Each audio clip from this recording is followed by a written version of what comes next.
Welcome to another video for my channel. This one is looking at Wilfred Owen's Exposure. Now this of course is relevant for AQA, the literature GCSE, but also Edexcel, who I think also include this poem in their anthologies.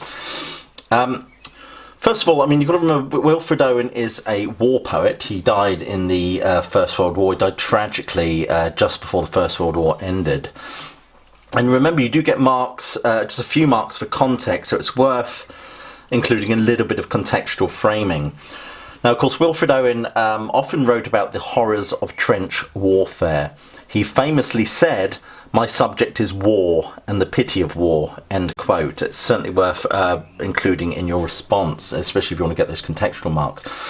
But one way you can not only sort of tick the AO2 box, which is writing about language, form and structure, and refer to context, is by looking at the first line of this poem. "Our brains ache in the merciless iced winds that knife us." It's an interesting poem. First of all, he starts off with the pronoun our, which is all about a collective voice, the voice of all the men. It's a shared experience. So to begin with, but in terms of context, this line, "our brains ache," is an allusion, not illusion, allusion with an A, to a poem by John Keats called Ode to a Nightingale. Why is this significant? Well, for starters, Wilfred Owen was profoundly influenced by the Romantic poets. This is worth noting. He was profoundly influenced by the Romantic poets. And if you're going to write this, remember Romantic has to have a capital R, because you're talking about a cultural movement. You're not talking about romantic in the sense of hearts and flowers. So he was heavily influenced, profoundly influenced by the Romantic poets, and he makes an allusion here to Keats's poem Ode to a Nightingale.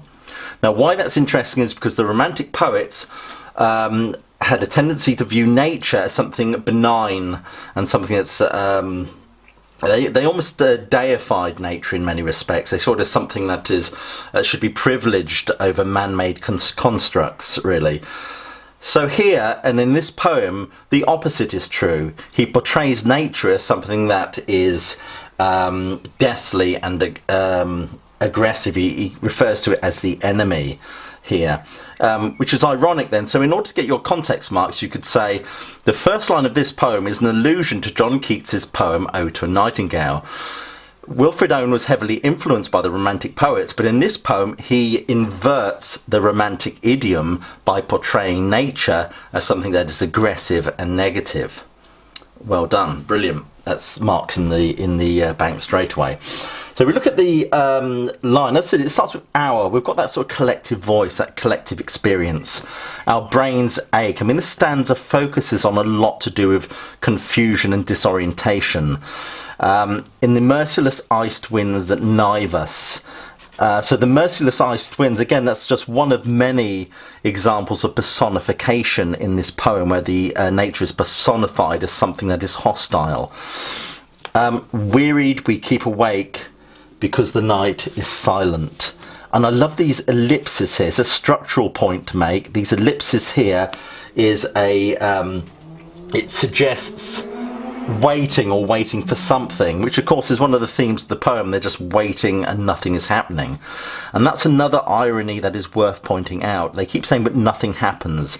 You could say structurally the poem consists of 8 stanzas, but there is very little progression. He keeps saying but nothing happens, but of course something is happening. These men are dying of exposure. So these are all points that are worth making when you're writing about this poem. Wearied we keep awake because the night is silent. Low drooping flares confuse our memory. Of course, flares would often light up no man's land, usually in the usually before an attack or something.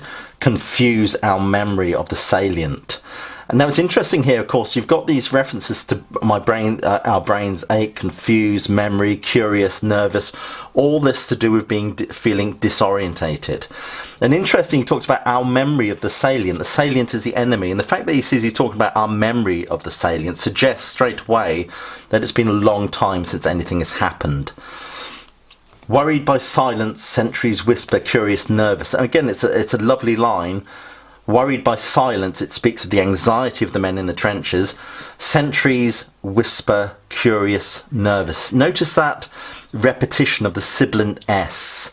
It's recreating the whispering of the sentries. Worried by silence, the sentries whisper, curious, nervous, but nothing happens. And these wonderful half lines here, incomplete, almost kind of mirrors that sense of inactivity that he's writing about. Do pick up on that point of the sibilant S, though. It's an interesting point, and do pick up on the structural points that I'm making about this poem. A lot of people worry about this poem because they find it a bit too heavy going, but the good thing about Wilfred Owen is that he's incredibly rich, and there's a lot of texture and a lot going on in his poems, which means there's an awful lot to write about. So I think that's a positive thing in many respects. Next stanza.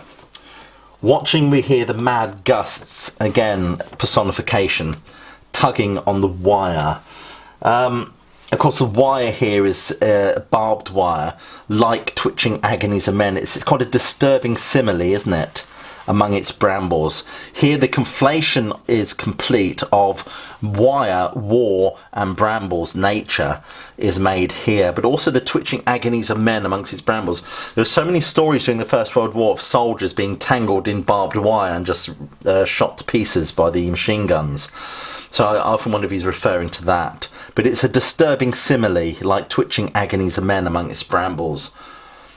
Northward, incessantly, the flickering gunnery rumbles. Flickering, you can just see like a distant light in the distance. But the assonance here, the repetition of the vowel sound, the gunnery rumbles, recreating that sort of rumbling sound in the distance. Far off, like a dull rumour of some other war. Now, the narrative voice here, the poetic voice, is rather sardonic. The dull rumour of some other war, almost as if he's being quite sarcastic about that all the action is happening elsewhere, but nothing is happening here. Also, in the first stanza, he makes an allusion to John Keats's Ode to a Nightingale. Like a dull rumour here is a biblical allusion. That's worth mentioning, because there's lots of biblical allusions. There is, I think, one or two biblical allusions made in this poem. Like a dull rumour is a quote, I think it's from the Gospels, Matthew, where you can just say it's a quote from Matthew's Gospel. It's where Jesus says the rumours of wars. He makes a quote like that, so it's a biblical allusion of some other war. What are we doing here? Again, another rhetorical question, which is interesting because it's asking what are we literally doing here, and perhaps a more general question as to why we're here. Next stanza, we get to the poignant misery of dawn begins to grow. The poignant misery of dawns, the reason it's poignant is the fact that they've actually survived another night. And also, again, it's a kind of an inversion, really, because you would have thought dawn is associated with positive things, unless you're being shot at dawn, of course. The poignant misery of dawn begins to grow. We only know war lasts, rain soaks, and clouds sag stormy. This is all they seem to know. We only know war lasts, and it's almost a kind of hyperbole, isn't it, really? It's suggesting that's all we really know. Dawn massing in the east, her melancholy, and this is a wonderful metaphor here. Dawn, again, is personified, massing in the east, her melancholy army. Of course, melancholy is an old-fashioned term for depressing, miserable. And so again, nature here is compared to something that is hostile, an army. So the dawn massing in the east, her melancholy army attacks. Again, quite a violent verb, to attack. Shivering, of course, refers to the condition of the men as well, and the repetition of ranks. That repetition, it suggests something that's incessant, that just doesn't stop. And the ranks of grey, where it is a kind of an allusion to the colour of the uniform the men are wearing, but also the grey skies of dawn massing in the east, her melancholy army. But nothing happens.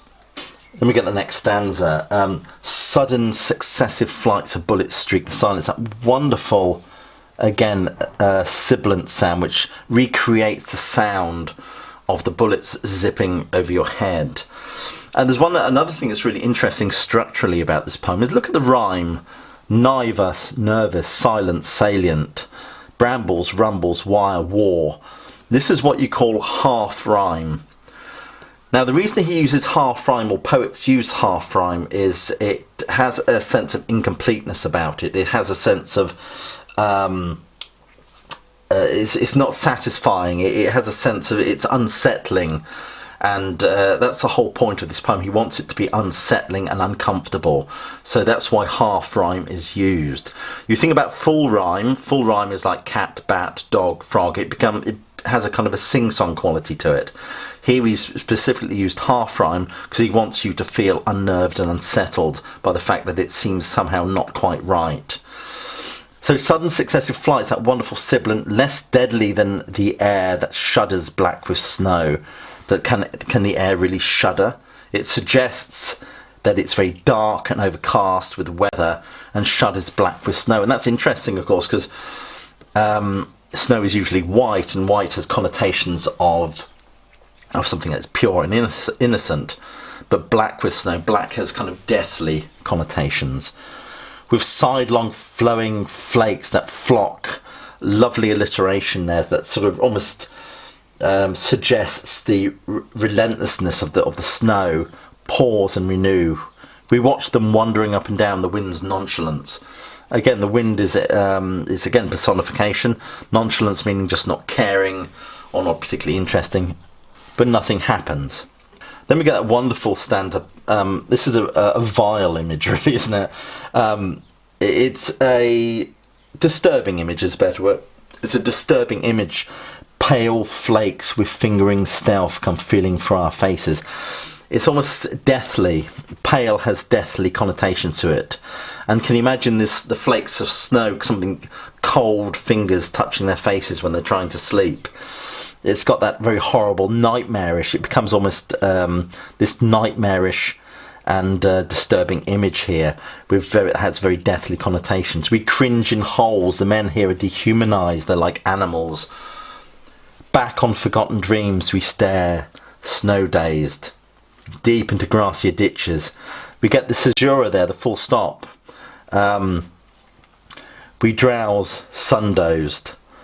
It's almost as the caesura here is a pause, and it kind of represents him beginning to drift off. Now, he may well be drifting off because he's daydreaming about things at home, or he may be drifting off because hypothermia is setting in and he's effectively dying. But notice also how he rhymes snow-dazed with sun-dozed. Again, he's making the rhyme here explicitly connects the present with the past. The present situation that they're in, the horrible situation in, with the past where they were at home.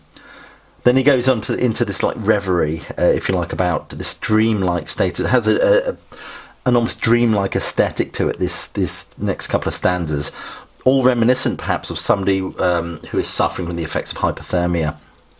He asks the rhetorical question, is it that we are dying?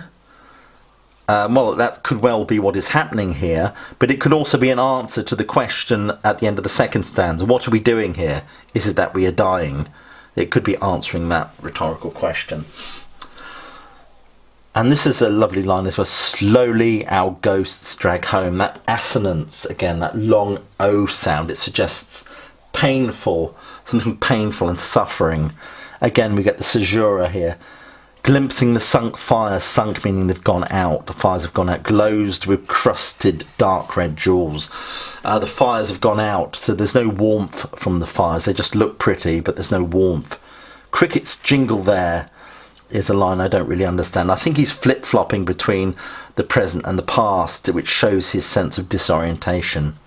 For hours, the innocent mice, sounds like a Robert Browning poem, doesn't it? Innocent mice rejoice, caesura. The house is theirs.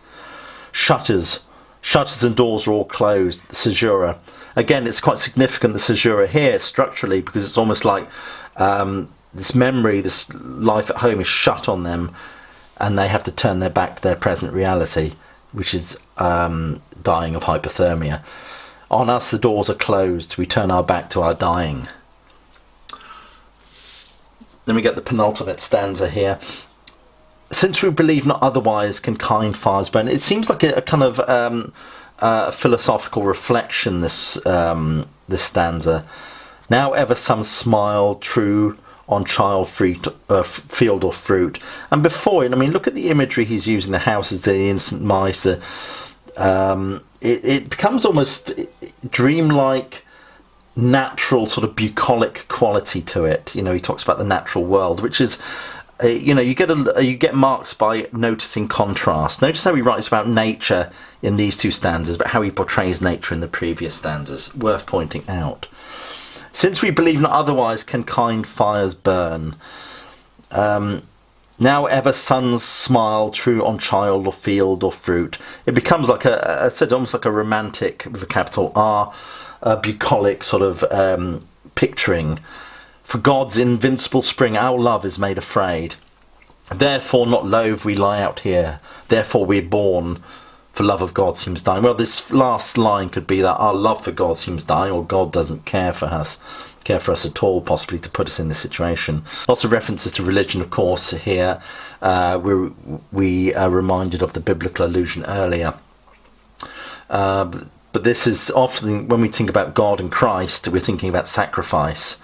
Christ represents sacrifice for mankind, and this is more or less what he's perhaps saying about these men, the sense of sacrifice. I said earlier that he inverts the romantic idiom with the reference to John Keats and the way he talks about nature, but you could also argue that he inverts the very notion or the idea of the warrior soldier. I'll explain that. I mean, there was a lot of sort of very patriotic poems written just before the war actually started. The most famous one perhaps is Rupert Brooke's If I Should Die, Think Only This of Me, There Is a Corner of a Foreign Field That Is Forever England. That dreamy sort of patriotic sort of romanticism is lost here, isn't it? He's saying this is the reality of what we face, not that sort of drivel that he was speaking. This is what war is, this is what trench warfare is. So he inverts that kind of heroic notion of the soldier warrior. And you get a lot of that in Owen's poems, that sense of everything seeming so futile, where these men are just chewed up by the machinations of the war machine, really. They're sort of blown to pieces by missiles from an enemy that's miles away. That doesn't seem very heroic at all. Anyway, let's look at the last stanza. 1, 2, 3.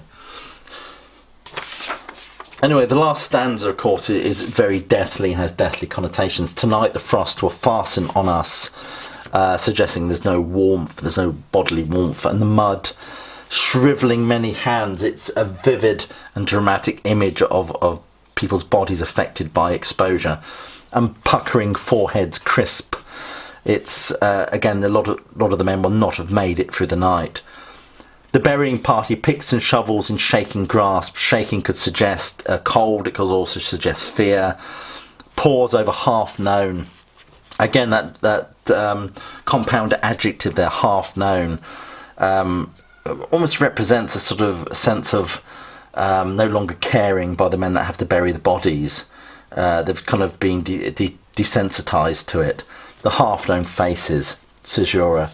Then he wants you to think about the next line, all their eyes are ice, which could have a double meaning. It could mean the men that are burying are unfeeling, or that the men that they are burying, obviously it's referring to the fact that they're frozen to death, but nothing happens.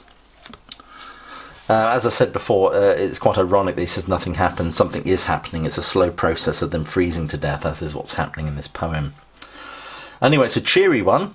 I hope you enjoyed it. If you've gotten through this poem, you've made all those notes, you've got the makings of a fantastic response to this poem. What I will do later on is I will start comparing poems, which is exactly what you need to do in the exam, but it's finding the time to do as many videos as possible. Anyway, if you have gotten anything out of this video, please share it, let your friends know, please subscribe. But keep the faith, so to speak. Just keep fingers crossed, keep revising, and I hope you do well. Thank you.